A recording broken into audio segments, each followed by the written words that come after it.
Hi, I'm Diane Newman. And I'm Benjamin Brucker. In this series of brief videos, we'll debunk common myths about overactive bladder, or OAB, and its treatment. Here we'll explore the potential disconnect between patients reporting OAB symptoms and their actual experience of symptoms. We'll also briefly review a treatment for adults with overactive bladder, Gemtesa.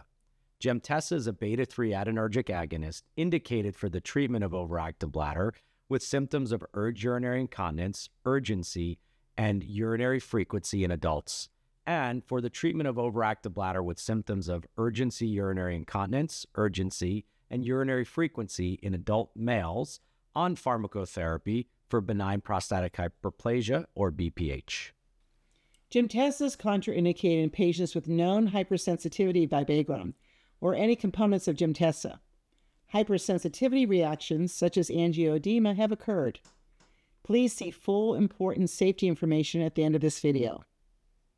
Dr. Brucker, I think many times we may incorrectly assume a patient is not experiencing OAB because they don't mention any bothersome bladder symptoms during their office visit. I agree with you, but of course, the reality is many patients are embarrassed to discuss these symptoms with their providers. They may delay seeking care for overactive bladder despite feeling that it's important for their symptoms to be treated.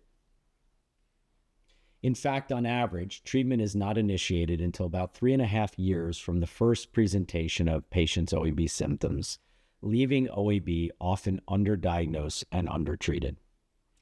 There are also practical limitations to a typical office visit. We're trained to address patients' top concerns first, and this may be all we have time for. So if patients don't mention bladder symptoms, we may miss them. Great point, Diane. Let's take a closer look at some of the reasons that patients may delay seeking care for OAB symptoms. As we noted earlier, many patients are embarrassed to discuss symptoms with their providers. This may be due to social stigma or shame associated with perceived lack of control over their body. Many patients also may have misconceptions about OAB.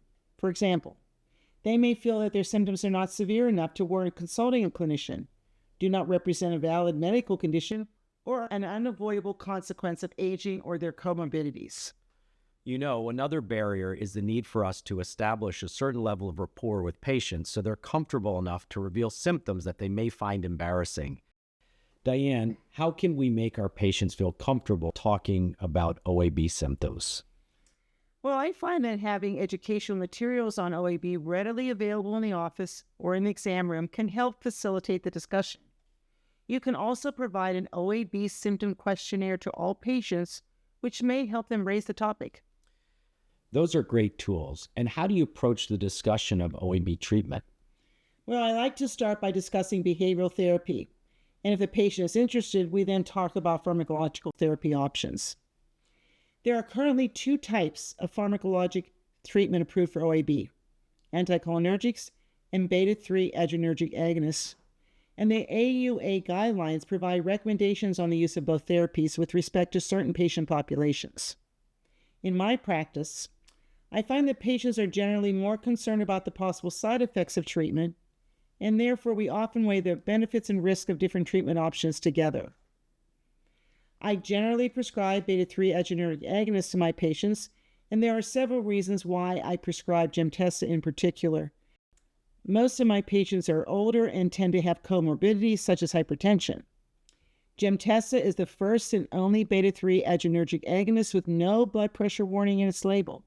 Note that in a 24-week study of OAB in men being treated for BPH, rates of hypertension were 9.0% among 553 patients given Gemtesa versus 8.3% among 551 patients given placebo.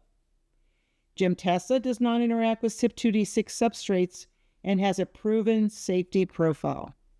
However, note that concomitant use of Gemtesa increases digoxin maximal concentrations and systemic exposure as assessed by the area under the concentration time curve. Serum digoxin concentration should be monitored before initiating and during therapy with Gemtesa and used for titration of the digoxin dose to obtain the desired clinical effect.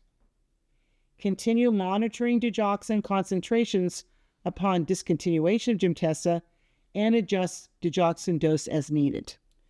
The most common adverse reaction reported with Gemtesa occurring in at least 2% of patients were headache, urinary tract infection, nasopharyngitis, diarrhea, nausea, and upper respiratory infection. So in summary, just because patients may not be telling us about OAB symptoms doesn't mean they're not bothered by them. It's important to proactively ask patients about these symptoms to open the door to a discussion of their concerns and potential treatment options. Start a conversation with your patients about OAB and how Gemtesa may help today. Now, please continue watching for additional important safety information for Gemtesa, and be sure to watch the other videos in this series. Indications and usage. Gemtesa is a beta-3 adrenergic agonist indicated for the treatment of overactive bladder, OAB, with symptoms of urge urinary incontinence, urgency, and urinary frequency in adults. Overactive bladder, OAB, with symptoms of urge urinary incontinence, urgency, and urinary frequency in adult males on pharmacological therapy for benign prostatic hyperplasia, BPH. Important safety information. Contraindications.